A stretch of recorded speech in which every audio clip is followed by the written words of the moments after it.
You were waiting for the sirens, weren't you? You expected the roar of engines, the sky catching fire, and a cinematic struggle for the survival of the species. But the end of your world doesn't sound like a war. It sounds like a soft, rhythmic clicking beneath your floorboards. Damien felt it before he heard it, a vibration in his boot soles that shouldn't be there. He stood in the middle of his apartment, clutching a half-packed rucksack, and watched as a hairline fracture appeared in the center of his kitchen floor. It wasn't a crack in the wood, it was a line of gray dust, fine as flour, bubbling up from the joists. The steel girders beneath him, the skeleton of the entire 20-story complex, were being chewed into a metallic powder by things no larger than a fingernail.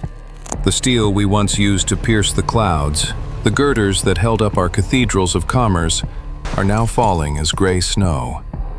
Damien stepped toward the window, his breath hitching as he looked out over the city. A fine, metallic mist swirled between the skyscrapers, turning the afternoon sun into a bruised copper orb. It wasn't smog. It was the residue of 1,000 bridges and 1,000,000 cars, atomized and reclaimed. This was the Symphony of Collapse. Underneath the silence, if you pressed your ear to the cold ground, you could hear it. The rhythmic, mechanical pulse of a biological tide. They are the natural response to a world saturated with heavy metals. A cleaning crew that has finally arrived to deal with the clutter of 1,000 years. Damien sprinted for the stairwell. The elevator was a death trap, a vertical coffin of iron already half digested by the iron eaters. He felt the bitter, copper tang on his tongue, a signal that his lease on this planet had officially expired. As he descended, the concrete stairs felt soft, the rebar inside them losing its geometry. Every step felt like treading on the ribs of a dying beast. He reached the lobby just as the massive glass doors groaned. They weren't breaking, they were losing their frames. The steel sealant was gone, turned to rust-colored silt. He pushed outside into a world that had lost its edges. The skyscrapers didn't fall with a crash that shook the earth. They dissolved. They softened, shedding layers of facade like dead skin. We used to believe we were the masters of this house, the architects of the permanent. We convinced ourselves that our concrete was eternal and our data was immortal. Now, as Damien stumbled through the ankle-deep gray snow of the street, he saw the truth. He saw a man huddled over a luxury sedan, weeping as the vehicle's chassis literally evaporated into the wind. The man reached out to touch the hood, and his fingers passed through a cloud of red dust. We were merely the temporary tenants, and our lease has not only been terminated, it has been shredded. The atmosphere has grown heavy with the scent of oxidation. The world is not ending in fire, but in a slow, chemical digestion. Damien had a destination, the old subterranean transit tunnels. They were built with stone and brick in the early days, before we became obsessed with the vanity of steel. He needed to find Maya. She was at the central data hub when the clicking started. He ducked into a subway entrance, the air here thicker, smelling of scorched earth and ozone. Deep within the hollowed-out shells of our data centers, a silent symbiosis has taken hold. These were once the brains of our world, the repositories of every thought, every photo, every transaction we ever made. Now, they are nurseries. They know we're here. He found her in the server room, but she wasn't alone. The EM parasites, entities that feed on the residual pulse of our dying power grids, maintained a ghostly, flickering light within the racks. They danced like blue static around the processors. They do not do this to preserve our history or save our names. They do it to generate heat. Maya was staring at a terminal, her face pale in the flickering glow. She didn't look up when he called her name. The warmth of the parasites nurtured a fungal network that wove through the fiber optic cables, turning the sum of human digital memory into a nutrient-rich soil. Damien grabbed Maya's arm, but she pulled away, her eyes fixed on the pulsing green light of the fungi. Her life's work, her digital legacy, was being reduced to fertilizer for a kingdom that would never know her name. "We have to go," Damien hissed, his voice echoing in the cavernous room. "The bitter lace is settling. Can't you smell it?" He could already feel the chemical veil pressing against his mind. The bitter lace is a microscopic network that alters the way we perceive one another, targeting the neuroreceptors responsible for trust and recognition. He looked at Maya, and for a split second, her face shifted. Her eyes looked too wide, her teeth too sharp. He felt a surge of predatory fear. She wasn't his partner. She was a competitor for the dwindling oxygen. He bit his tongue until it bled, the pain anchoring him to reality. The lace was erasing the boundaries between ally and enemy, causing the final remnants of our organized society to tear itself apart from the inside. He forced her toward the exit, dragging her through the dark tunnels. Above them, the sleepless tide was sweeping across the coastal plains. This was not a wave of water, but a systemic chemical cleansing, a slow-moving front of instability that identifies and removes the weak. In the old world, we built systems to protect the vulnerable, to buffer ourselves against the harshness of the wild. In the new grid, vulnerability is a signal for reclamation. As they climbed toward a service hatch, the air became eerily still. They had entered the Soundless Purge, a phenomenon that dampens all acoustic vibrations. Damien tried to shout a warning as a section of the tunnel ceiling buckled, but his voice was swallowed before it could leave his throat. A scream carried no further than a whisper. They were being isolated, not by walls, but by the very air they breathed. They emerged into a park that had become a forest of rusted rebar. The trees were dead, but the vines of metallic oxidation were thriving, climbing the skeletal remains of oaks and maples. Damien realized then that the monsters were never under the bed. The monster is the weather. The monster is the soil. The monster is the very infrastructure we built to keep the wilderness out, which has now become the wilderness itself. We are being hunted by our own legacy. The iron we mined from the earth is now the predator that consumes our shelters. He looked at his own hands, covered in the gray dust, and realized with a jolt of terror that even the trace metals in his blood were being pulled toward the surface of his skin. We must now confront our new position in the scale of existence. We are no longer the giants who reshaped the continents. We have become the small things, the skittering creatures living in the margins of a world that has grown too large for us to comprehend. Damien led Maya toward a hollowed-out concrete pipe, one of the few places the Iron Eaters ignored because there was no metal left to consume. They sat in the dark, listening to the pipes overhead vibrate with the movement of things that didn't recognize them as sentient, only as a source of carbon. To the new world, they were not fallen kings. They were simply unrefined fuel.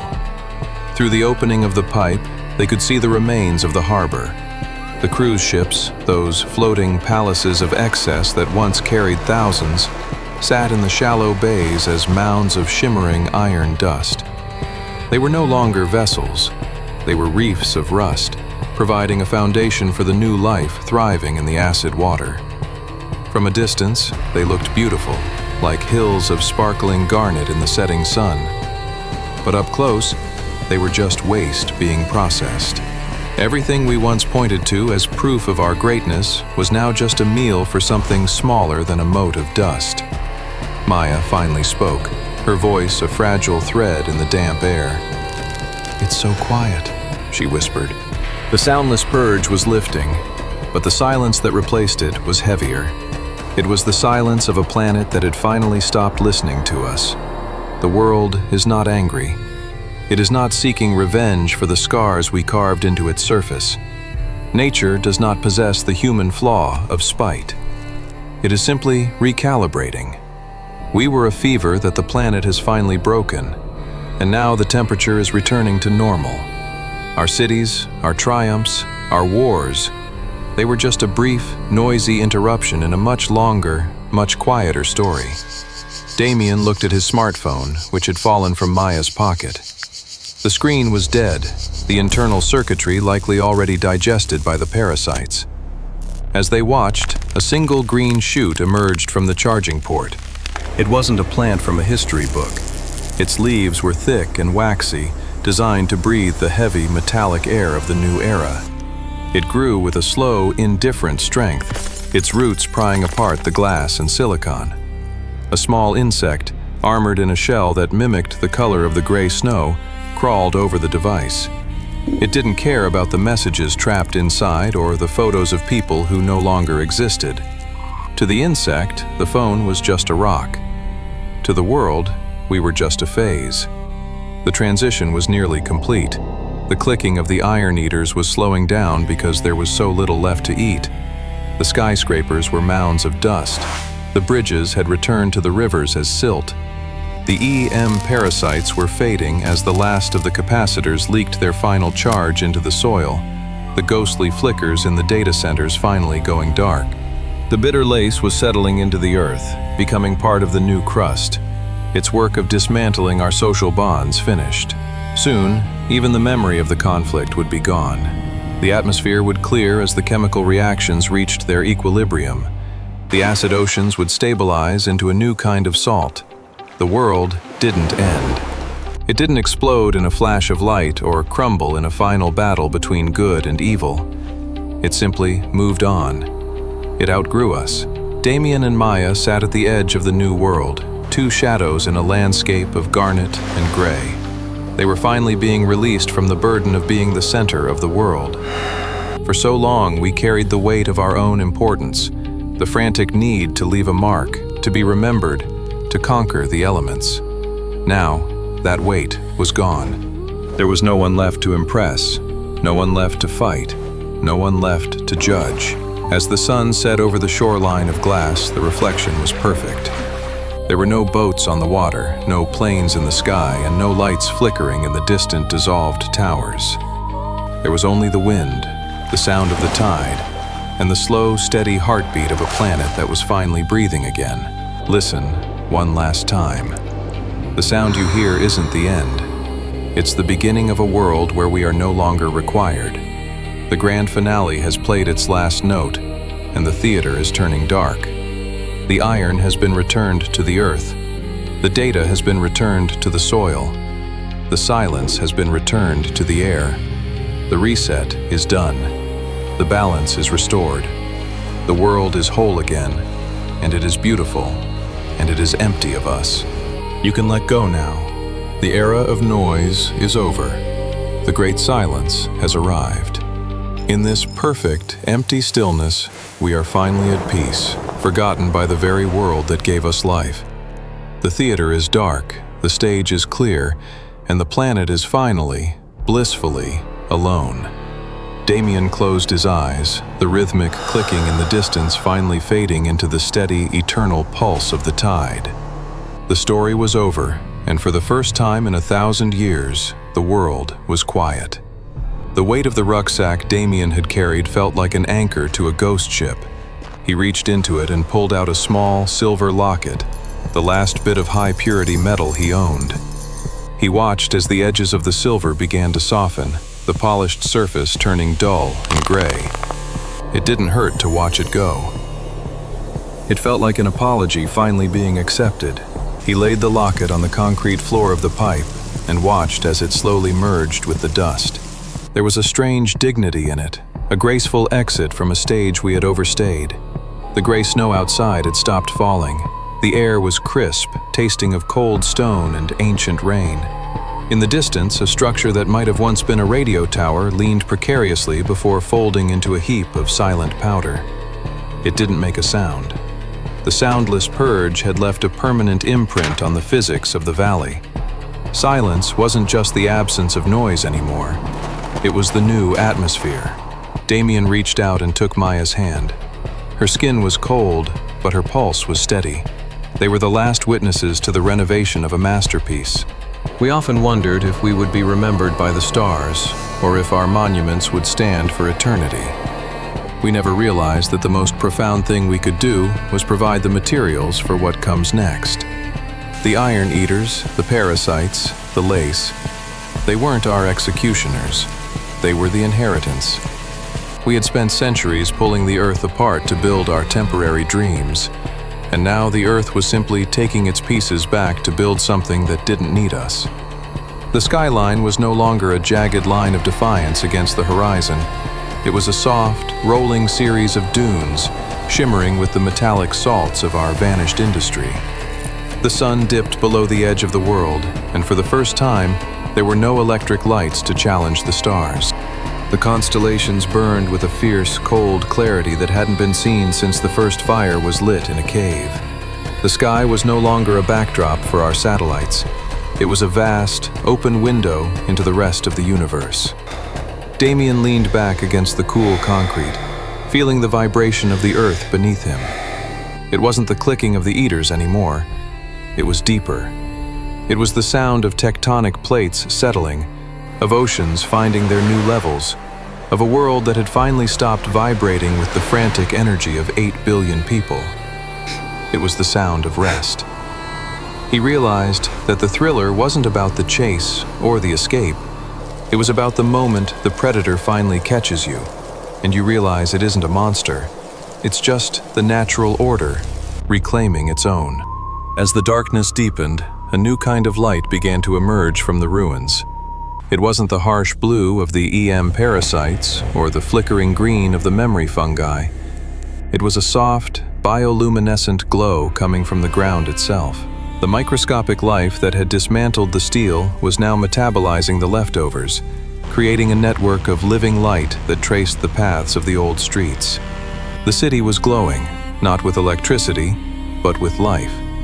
It was a map of a new world, drawn in the ink of the old one. Maya leaned her head on his shoulder, her breathing slowing as she drifted into a sleep that was no longer haunted by the bitter lace. The chemical veil had finished its work. The fear was gone, replaced by a profound, heavy indifference. They were no longer afraid of the dark because they were part of it. They were no longer afraid of the end because they were already on the other side. The tension that had defined human existence for millennia, the struggle against nature, had finally snapped, leaving only a calm, empty space. He watched a single metallic butterfly, its wings made of thin, iridescent films of oxidized copper, flutter past the entrance of the pipe. It didn't look like a machine. It looked like a miracle. It was the first of many things that would inhabit this place, things that would never know what a skyscraper was, or a bank, or a border. The butterfly landed on the heap of gray dust that had once been his locket, fanning its wings in the starlight. It was the perfect ending to the perfect story. The era of man had been a loud, bright, and terrifying scream, but the echo had finally died away. What remained was the original silence, the one that existed before the first word was ever spoken. It was a silence that was full, not empty. It was a silence that was home. Damien let his eyes close, his hand still folded in Maya's, as the world continued its slow, beautiful, and inevitable work of forgetting them. The clicking had stopped. The snow had settled. The planet was, at last, at peace.